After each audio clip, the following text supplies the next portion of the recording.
ಗಳಲ್ಲ, ಯಾರೂ ಸಾದಾ ಸದಸ್ಯರು ಅಲ್ಲ ಅನ್ನುವುದನ್ನು ತಮ್ಮೆದುರಿಗೆ ಹೇಳ್ತಾ, ಸಮಾಜಕ್ಕೆ ನಮ್ಮಿಂದ ಸಲ್ಲಬೇಕಾದಂತಹ ಋಣ ಸಂದಾಯದ ಉದಾತ್ತ ಧ್ಯೇಯಗಳನ್ನು ಚಿಂತನಸಿರಿ ಇರಿಸಿಕೊಂಡಿದೆ.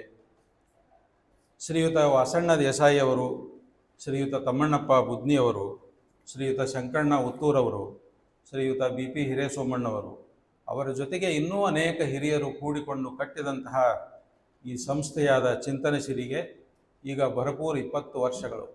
ನಾವು 20 ವರ್ಷಗಳನ್ನು ಕಳೆದೆವು ಅನ್ನೋದಕ್ಕಿಂತ 20 ವರ್ಷಗಳನ್ನು ನಮ್ಮ ಬದುಕಿನಲ್ಲಿ ಕೂಡಿಸಿದೆವು ಅಂತ ಅಂದ್ಕೊಳ್ತೇನೆ ನಾನು. ಯಾಕಂತಂದರೆ ಇದು ಕಳೆದದ್ದಲ್ಲ, ನಮ್ಮ ಬದುಕಿನಲ್ಲಿ ಕೂಡಿಸಿದಂಥದ್ದು. ಈ 20 ವರ್ಷಗಳಲ್ಲಿ ನಾವು ಅತ್ಯಂತ ದೃಢವಾದ, ಅರ್ಥಪೂರ್ಣವಾದ ಸಮಾಜ ಚಿಂತನೆಗೆ ಹಚ್ಚುವಂತಹ ಹೆಜ್ಜೆಗಳನ್ನು ಇಟ್ಟಿದ್ದೇವೆ ಅನ್ನುವಂತಹ ಸಂತೋಷ ನಮಗಿದೆ. ಜನರೆಲ್ಲ ಬಣ್ಣ ಚೆಲ್ಲಾಡುತ್ತಿರುವಾಗ, ಊರಲ್ಲಿ ಬಣ್ಣ ಚೆಲ್ಲಾಡ್ತಾ ಇರುವಾಗ ನಾವು ಚಿಂತನೆಗಳನ್ನು ಚೆಲ್ಲುತ್ತೇವೆ. ಈ ಚಿಂತನೆಗಳನ್ನು ಚೆಲ್ಲುತ್ತೇವೆ. ಜನರು ಬಣ್ಣ ಹಚ್ಚಿಕೊಳ್ತಾ ಇದ್ದಾರೆ, ನಾವು ಬಣ್ಣವನ್ನು ಕಳಚಿಕೊಳ್ತಾ ಇದ್ದೇವೆ. ಬಣ್ಣವನ್ನು ಕಳಚಿಕೊಂಡು ಆಂತರ್ಯದಲ್ಲಿ ಇಳಿದು ನಮ್ಮ ಆತ್ಮನಿರೀಕ್ಷಣೆಯ ಕೆಲಸವನ್ನು ನಾವು ಮಾಡಿಕೊಳ್ತಾ ಇದ್ದೇವೆ. ಅದಕ್ಕೆ ಬೆಂಬಲವಾಗಿ ನಿಂತಂಥವರು ಯಾರು ಅಂದರೆ ನಮ್ಮ ಎಲ್ಲ ಆಡಳಿತ ಮಂಡಳಿಯ ಸದಸ್ಯರು ಸ್ವಯಂ ಸೇವಕರಾಗಿ ದುಡಿತಾ ಇದ್ದಾರೆ. ಯಾರು ಹೆಚ್ಚಿಲ್ಲ, ಯಾರು ಕಡಿಮೆ ಇಲ್ಲ, ನಾನು ಮೊದಲು ಹೇಳಿದ ಹಾಗೆ. ಇನ್ನು ಇಲ್ಲಿ ನೆರೆದಂಥ ತಾವೆಲ್ಲರೇ ನಮಗೆ ಶ್ರೀರಕ್ಷೆ. ವರ್ಷವೂ ಇಲ್ಲಿ ಹೆಚ್ಚುತ್ತಿರುವ ತಮ್ಮ ಸಂಖ್ಯೆಯನ್ನು ನೋಡುತ್ತಿರಬೇಕಾದ್ರೆ ನಮ್ಮ ಮನಸ್ಸು ತುಂಬಿ ಬರ್ತದೆ. ತಾವೆಲ್ಲ ನಮ್ಮ ಜೊತೆಗೆ ಇದ್ದೀರಿ ಅನ್ನುವಂಥ ಸಂತೋಷ ನಮಗೆ. ನೀವು ನಮ್ಮ ಮೇಲಿಟ್ಟ ಪ್ರೀತಿ ಭರವಸೆಗೆ ನಾವು ಸದಾ ನಿಮಗೆ ಋಣಿಯಾಗಿದ್ದೇವೆ ಎಂದು ಹೇಳಬಯಸ್ತೇನೆ. ಅದನ್ನೇ ನಾನು ಬಂದ ಕಾರ್ಯಕ್ಕೆ ನೀವು ಬಂದಿದ್ದೀರಿ, ನೀವು ಬಂದ ಕಾರ್ಯಕ್ಕೆ ನಾವು ಬಂದಿದ್ದೇವೆ ಅನ್ನೋ ಮಾತಿನ ಅರ್ಥ ಇದೆ. ಎಲ್ಲರೂ ಇದೇ ಕಾರ್ಯಕ್ಕೆ ಬಂದಿದ್ದೇವೆ. ಏನೆಂದರೆ ನಮ್ಮನ್ನು ನಾವು ಅರಿತುಕೊಳ್ಳುವ ಕಾರ್ಯಕ್ಕೆ ನಾವೆಲ್ಲ ತೊಡಗಿಕೊಂಡಿದ್ದೇವೆ. ಇಲ್ಲಿ ಚಿಂತನಸಿರಿಯ ವಿಶಿಷ್ಟತೆ ಏನು ಅಂತಂದರೆ ಸಮಯ ಪರಿಪಾಲನೆ ತಮಗೆಲ್ಲ ಗೊತ್ತಿದ್ದಂಥದ್ದೇ. ನಿರಾಡಂಬರತೆ, ಆಡಂಬರ ಏನೂ ಇಲ್ಲ ನಮ್ಮಲ್ಲಿ. ಸಾಮಾಜಿಕ ಚಿಂತನೆ ಇದೆ, ಸಮಾಜ ಪರಿವರ್ತನೆಗೆ ಮನಸ್ಸು ಮಾಡ್ತೇವೆ, ನಮ್ಮಲ್ಲಿ ಸೃಜನಶೀಲತೆ ಇದೆ. ಪರಿಸರ ಚಿಂತನೆ ನಮ್ಮ ಮುಖ್ಯ ಕರ್ತವ್ಯವಾಗಿದೆ. ನಮ್ಮ ಗೌರವಾಧ್ಯಕ್ಷರ ಮುಖ್ಯ ಕರ್ತವ್ಯವೂ ಕೂಡ ತಮಗೆಲ್ಲ ಗೊತ್ತಿದ್ದ ಹಾಗೆ ಪರಿಸರ ಚಿಂತನೆ. ಚಲನಶೀಲತೆಯ ನಮ್ಮ ಆದ್ಯತೆಗಳು. ಇವತ್ತಿನದು ನಾಳೆಗೆ ಇರುವುದಿಲ್ಲ, ನಾಳೆದು ನಾಡಿದ್ದ ಇರುವುದಿಲ್ಲ, ಹಾಗೆ ಚಲನಶೀಲರು ನಾವು. ನಮ್ಮಲ್ಲಿ ಹಾರ ತುರಾಯಿಗಳಿಲ್ಲ, ತಮಗೆಲ್ಲ ಗೊತ್ತಿದ್ದ ಹಾಗೆ. ನಮ್ಮ ಅತಿಥಿಗಳಿಗೆ ಕ್ಷಮಿಸಬೇಕು, ನಮ್ಮಲ್ಲಿ ಹಾರ ತುರಾಯಿಗಳಿಲ್ಲ, ಶಾಲು ಸನ್ಮಾನಗಳಿಲ್ಲ, ಆಡಂಬರಗಳಿಲ್ಲ, ಮುಖಸ್ತುತಿ ಇಲ್ಲ. ನೇರ ಚಿಂತನೆಯ ಕಾರ್ಯಕ್ರಮಗಳನ್ನು ನಾವು ಕೊಡ್ತೇವೆ. ನಮ್ಮ ಅಸ್ಮಿತೆ ಏನು ಅಂತಂದರೆ ಸಾಮಾಜಿಕ, ಸಾಹಿತ್ಯಿಕ, ಸಾಂಸ್ಕೃತಿಕ, ಪರಿಸರ ಸಂಬಂಧಿ ಚರ್ಚೆಗಳಿಗೆ ನಾವು ಅನುವು ಮಾಡಿಕೊಡ್ತೇವೆ.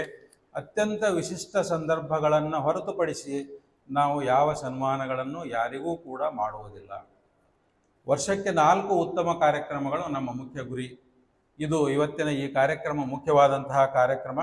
ಆಮೇಲೆ ನಮ್ಮ ಸಂಸ್ಥೆಯ ಹಿರಿಯರನ್ನು ಸ್ಮರಿಸುವ ಸಂಸ್ಥಾಪಕರ ದಿನಾಚರಣೆಯನ್ನು ನಮ್ಮ ಮಾನ್ಯ ವಾಸಣ್ಣ ದೇಸಾಯಿಯವರ ಹುಟ್ಟುಹಬ್ಬದ ದಿನವನ್ನು ಅಕ್ಟೋಬರ್ನಲ್ಲಿ ಆಚರಿಸ್ತೇವೆ.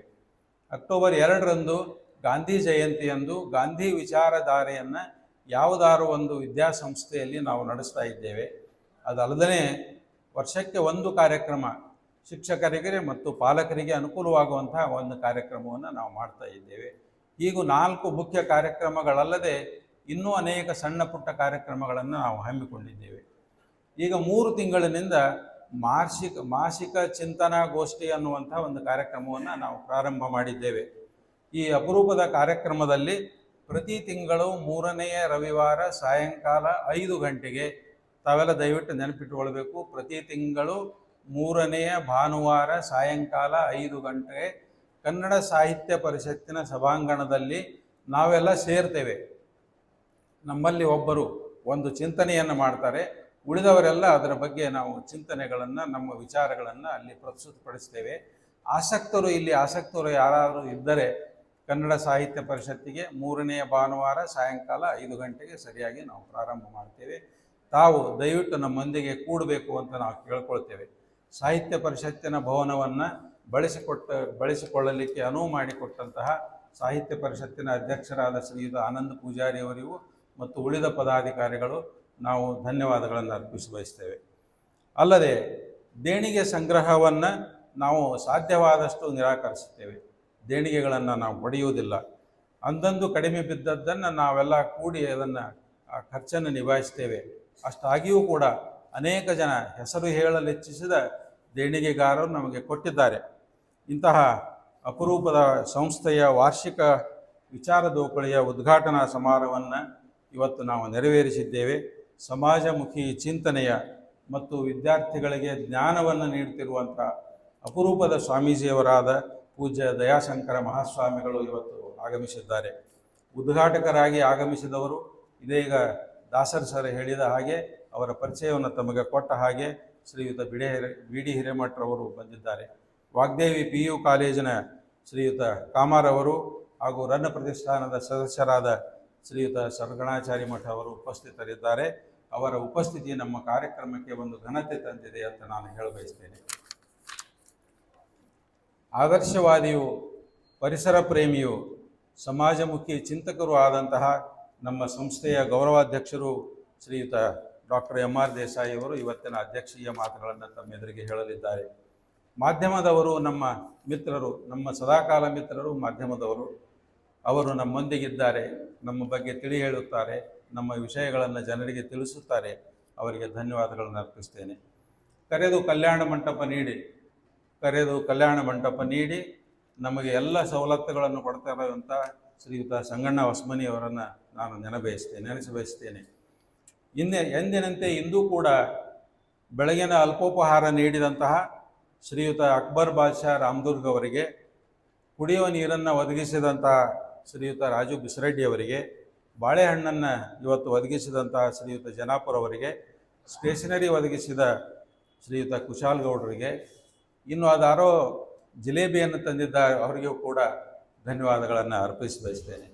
ಇವತ್ತ ಇಡೀ ದಿವಸ ತಮಗೆ ವೈಚಾರಿಕ ಹಬ್ಬ ಕಾದಿದೆ. ಸಂಸ್ಕೃತಿ, ಸಾಹಿತ್ಯ, ಅಧ್ಯಾತ್ಮ, ಜಾನಪದ ಇಂದಿನ ಕಾರ್ಯಕ್ರಮದ ವೈಶಿಷ್ಟ್ಯಗಳು. ಈಗ ಚಿಂತನಸಿರಿಯ ಯೂಟ್ಯೂಬ್ ಚಾನಲ್ ಒಂದನ್ನು ಪ್ರಾರಂಭಿಸಿದ್ದೇವೆ.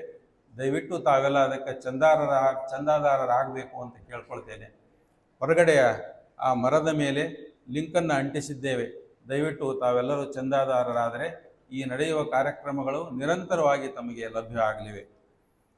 ನಮ್ಮ ಭಾಗದ ಜಾನಪದ ಕಲಾವಿದರಾದಂಥ ಶ್ರೀಯುತ ಶ್ರೀಕಾಂತ್ ಕೆಂದೋಳಿ ಅವರಿಗೆ ಇಂದು ಶ್ರೀ ವಾಸಣ್ಣ ದೇಸಾಯಿ ಸ್ಮಾರಕ ಕಲಾಶ್ರೀ ಪ್ರಶಸ್ತಿಯನ್ನು ನೀಡಲಿದ್ದೇವೆ. ಅವರೊಬ್ಬರು ನಮ್ಮ ಭಾಗದ ಅಪರೂಪದ ಗಾಯಕರು ಮತ್ತು ಸ್ವರ ಸಂಯೋಜಕರು.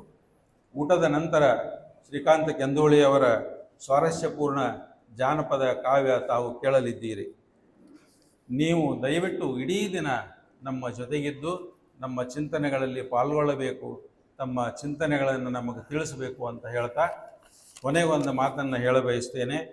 ಏಸೋ ಈಶರು ದಾಸರಾಗಿ ಜನರ ಬದುಕನ್ನು ಉತ್ತು ಹಸನುಗೊಳಿಸಿ. ಏಸೋ ಈಶರು ದಾಸರಾಗಿ ಜನರ ಬದುಕನ್ನು ಉತ್ತು ಹಸನುಗೊಳಿಸಿ, ಮೌನ ಶರಧಿಯ ತಳದಿ ಮುತ್ತಾಗಿ ಮಲಗಿದರು. ಎಷ್ಟೋ ದೊಡ್ಡ ದೊಡ್ಡ ಕೆಲಸಗಳನ್ನು ಮಾಡಿ ಯಾವುದೂ ಹೆಸರನ್ನು ಹೇಳದೆ, ತಮ್ಮ ಮಾತನ್ನು ಎಲ್ಲಿಯೂ ಪ್ರಚಾರ ಮಾಡದೆ ಮೌನ ಶರಧಿಯ ತಳದಿ ಮುತ್ತಾಗಿ ಮಲಗಿದರು.